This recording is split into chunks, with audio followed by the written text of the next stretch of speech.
Tekereza ubaye uri kure y'isi cyane ukareba inyuma ukabona isi ari akadomo gato k'ubururu karimo umwijima w'ikirere, ahantu nta mihanda ihari, nta muyaga ndetse nta n'ubuzima bushoboka, ibintu byose biri kureremba mu kirere. Ibi ngibi hari icyogajuru kimwe cyari kimaze iminsi kiri kubikora, kiri kugenda mu mwanya utagira iherezo ahazwi nko mu isanzure. Muri icyo cyogajuru hari harimo abantu bane b'abashakashatsi bari bari mu rugendo rwo kwandika amateka. Uru ni rwo rugendo rwiswe Artemis 2. Nyuma yo kuzenguruka ukwezi, aba bashakashatsi b'ikirere bagombaga gukora ikintu gikomeye cyane kurusha ibindi byose bakoze, aricyo kureba uko bagaruka ku isi amahoro. Uyu munsi tugiye kurebera hamwe ukuntu icyogajuru cya Orion cyagarutse ku isi ku muvuduko wa kilometero 32 ku isaha, cyamanutse butosho kigwa mu nyanja ya Pacifique, abarimo bavamo amahoro. Nimba wisanze hano kuno muyoboro wa YouTube bwa mbere, nguhaye yambo, ntibagirwe gukanda subscribe ndetse no gukanda ku kazogera. Njye tugiye kubana nk'ibisanzwe, nitwa Kwibuka Lonje, uhawe ikaze. Mu mwaka w'ibihumbi 2026, ikigo cy'ubushakashatsi bw'ikirere cya Amerika kizwi nka NASA cyatangije ubutumwa bukomeye bwiswe Artemis 2. Iri zina kandi ryakomotse ku mugani wa kera w'Abagiriki, naho Artemis yari mushiki wa Apollo, umushakashatsi wabayeho mu mateka y'isi. Gusa ikindi wamenya cyo uru rugendo ntabwo ari ubwa mbere rwari rubaye, dore ko mu myaka isaga 1960 ndetse n'1970 ubutumwa bwa Apollo 17 nibwo bwagejeje abantu ku kwezi bwa mbere ino porogaramu ya Apollo 17 cyangwa se Apollo 17. Ariko nyuma y'umwaka w'1972 nta muntu n'umwe wigeze agaruka hafi y'ukwezi, dore ko hari hashize imyaka isaga 54 nta muntu usubiye ku kwezi.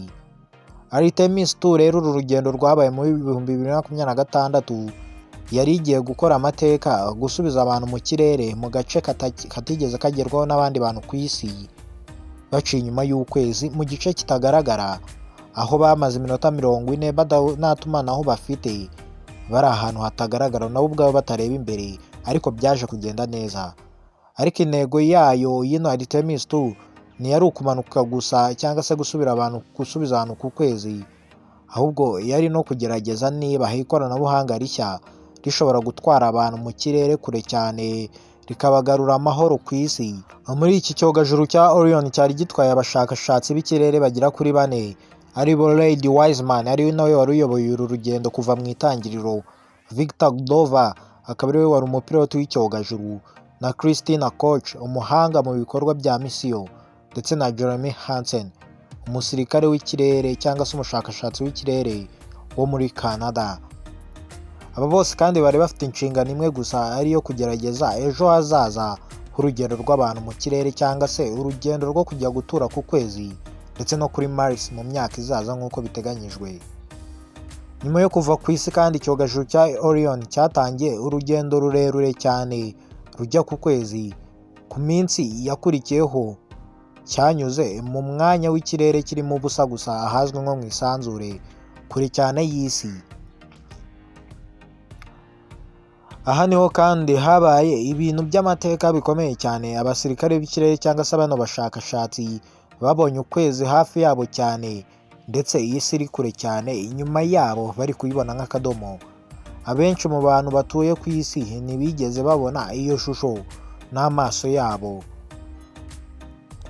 Aha kandi ni ahantu hatuje cyane, hatagera amajwi menshi ndetse hatagera n'umwuka wo guhumeka, dore ko uwo bahumeka bawitwaza.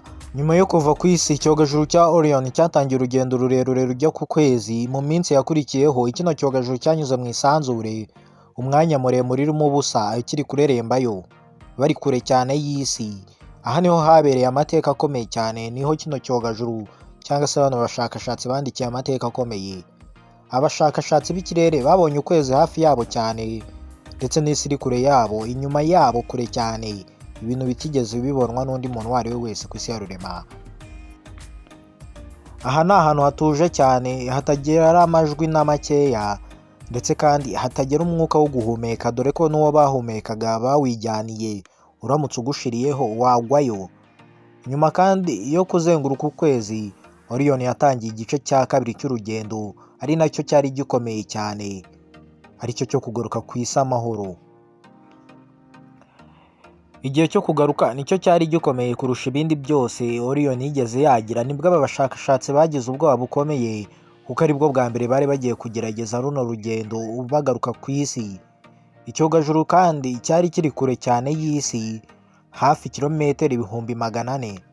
Abahanga ba NASA yaba bari basigaye ku isi ndetse n'abari muri Orion bagombaga kubara neza cyane icyerekezo cya Orion kugira ngo hatitaza kugwa ku butaka, kandi byateganyijwe yuko iri bugwe mu nyanja ya Pacific, ndetse bakareba niba moteri yakoreshwaga yaba ikimeze neza cyangwa se itakimeze neza kugira ngo babe banayirepara. Icyogajuru kandi cyashoboraga kunyura kure y'isi cyane ndetse kikanyura ku isi kigakomeza mu kirere kitagira iherezo. Mbese icyogajuru iyo bareba nabi cyari kunyura ku isi kigakomeza mu isanzure n'ubundi, ku buryo gishobora no kuba cyari kwisanga cyageze imbere y'izuba, hano byari kuba bibarangiriyeho. Icyo gihe kandi byari kuba ari ikibazo gikomeye cyane iyo bigenda gutyo, ariko ibarura ryakozwe neza ndetse babibaze neza abashakashatsi yaba bari basigaye ku isi ndetse n'abari bari muri Orion. Moteri ya Orion yakoreshejwe mu gihe cyagenwe ndetse inazimywa mu gihe cyagenwe buhoro buhoro. Icyogajuru kandi cyatangiye kugenda gisubira ku isi, urugendo rwo gutaha rwari rwatangiye icyo gihe. Igihe icyogajuru cyegereye isi, ikibazo gikomeye cyari kigiye gutangira cyitwa re-entry. Ni igihe icyogajuru cyinjiye mu kirere cy'isi ku muvuduko munini cyane. Orion dore ko yinjiye mu kirere cy'isi igenda ku muvuduko w'ikilometero 32 ku isaha.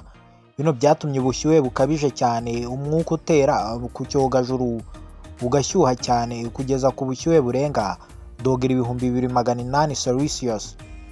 Ubu ni ubushyuhe bushobora gutuma ibintu bishonga, ibyuma byinshi bigashonga, ariko Orion yari ifite ikintu cy'ingenzi cyane aricyo cyitwa heat shield. Iki ni igice cy'icyogajuru cyagenewe kurinda abarimo imbere ubushyuhe bukabije ndetse no kurinda icyogajuru. Mu minota mike cyane icyogajuru cyari kimeze nk'ikibatsi kinini cy'umuriro kigwa mu kirere, dore ko cyamanutse kiri kwaka umuriro, ariko ntacyo byatwara abari imbere ndetse n'icyogajuru kubw'ubudahangarwa gifite. Aba bashakashatsi bari mu cyogajuru bari bari guhura n'umutingito ukomeye, dore ko mo imbere bari barimo bagenda banyeganyega cyangwa se bagenda bikoza hirya no hino, ariko gahunda yose yakoraga neza. Buhoro buhoro umuvuduko watangiye kugabanuka. Nyuma yo kugabanya umuvuduko, icyiciro gikurikira cyari gitangiye aricyo cya parachute. Izi ni imipira minini cyangwa se imitaka, imipira minini y'imyenda ifunguka hejuru y'icyogajuru kugira ngo igabanye umuvuduko, ikizwi nk'imitaka benshi muzi mumaze kumenya muri benshi. Mbere kandi habanje gufunguka umutaka umwe muto zifasha gutuza kw'icyogajuru ndetse no kugira ngo kigabanye umuvuduko gake gake. Nyuma hafungutse parachute nini cyane. Izi nizo zafashije Orion kugenda igabanuka kandi igabanya umuvuduko igenda gahoro gahoro igana mu nyanja ya Pacific. Abari mu cyogajuru kandi bumvaga urugendo rworoheje kurusha mbere y'ibizindi ngendo zabaye. Urugendo rwa Apollo 17 ari narwo rwaherukaga byarabagoye cyane. Ibi byari ikimenyetso cyiza kugaruka ku isi byari bigiye kugenda neza. Ku itariki ya 10 Mata 2026 icyogajuru cya Orion cyageze ku gice cya nyuma cy'urugendo mu nyanja ya Pacific. Abari aho bakomye amashyi, yaba bari kuri site, abari mu nyanja ndetse amato n'abakozi b'ubutabazi bari bamaze igihe bategereje mu nyanja. Mu kanya nk'ako guhumbya Orion yakoze ku kwezi ivayo splashdown. Muri ako kanya yari imaze kugera mu nyanja ya Pacific. Icyogajuru cyamanutse amahoro kigwa mu nyanja ya Pacific hafi ya California. Nyuma y'iminota mike cyane amato yahise yegera icyogajuru, maze abantu bavamo baseka bamwenyura. Abashakashatsi bari bakirimo basohotse mu cyogajuru bose ari bazima, bose kandi bari bishimye. Nyuma y'urugendo rw'amateka bari bamaze kuvamo. Ubutumwa bwa Artemis 2 bwari burangiye ako kanya kandi burangiye neza. Ni gusa icyo wamenya cyo Artemis 2 si urugendo rusanzwe, ahubwo yari intambwe ikomeye higanisha ku kintu kinini kurushaho.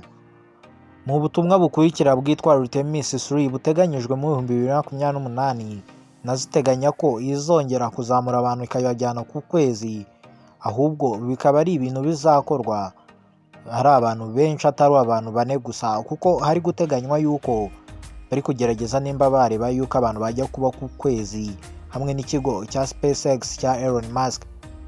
Kuva mu 1972 bino byari byatangiye gutekerezwaho, gusa na n'ubu ntabwo biragerwaho. Artemis 2 rero yagaragaje ko ikoranabuhanga rishya rikora neza. Bateganyije ryo kujyana abantu ku kwezi, abantu bashobora kongera kugera kure y'isi cyane, bakajya ku kwezi ndetse n'ahandi, ya kuri Mars ndetse n'indi mibumbe. Kandi urugendo rwo kugaruka ku isi rushobora gukorwa neza, dore ko benshi batatinyaga kujyayo, ahubwo batinyaga uko bagaruka, kuko batekerezaga yuko kugaruka bishobora kuba bidashoboka. Gusa abashakashatsi banazaho bavuga yuko ari itangiriro rishya, ndetse mu bushakashatsi n'intambwe ikomeye bakoze mu bushakashatsi bw'ikirere cyangwa se bw'isanzure. Kuva ku kwezi kugera ku nyanja ya Pacific, uru rwari urugendo rukomeye rwa Artemis 2, gusa rwerekanye ko abantu bakomeje gushaka kumenya ibiri kure y'isi, ndetse kandi isi ishobora kuba ari urugo rwacu, ariko nanone dushobora gushaka urundi rugo hanze y'isi. Ariko kandi ubushakashatsi bw'isi cyangwa se ubushakashatsi bwa NASA ntibugarukira gusa hano, ahubwo no mu kirere no mu myaka iri imbere bazakomeza gushakisha barebe ukuntu abantu bajya gutura ku kwezi ndetse no ku yindi mibumbe. Gusa situzi nimba bizashoboka. Abantu bashobora kongera kugenda kure y'isi bakagera ku kwezi ndetse n'indi mibumbe, kandi wenda umunsi umwe bakagera no kuri Mars, kugira ngo abantu bazabashe kubayo bave ku isi, hasigare bake abandi bajye kuba ku iyo mibumbe yindi. Uru rugendo kandi rero ntirwari iherezo, ahubwo rwari itangiriro. Reka twitege byinshi. Noneho umusozo w'ikiganiro nagutegura njye kikugezagaho nitwa Kwibuka Lonje. Nimba uri mushya none ugenda udakanze subscribe, amahoro y'Imana akomeze kubana namwe mwese.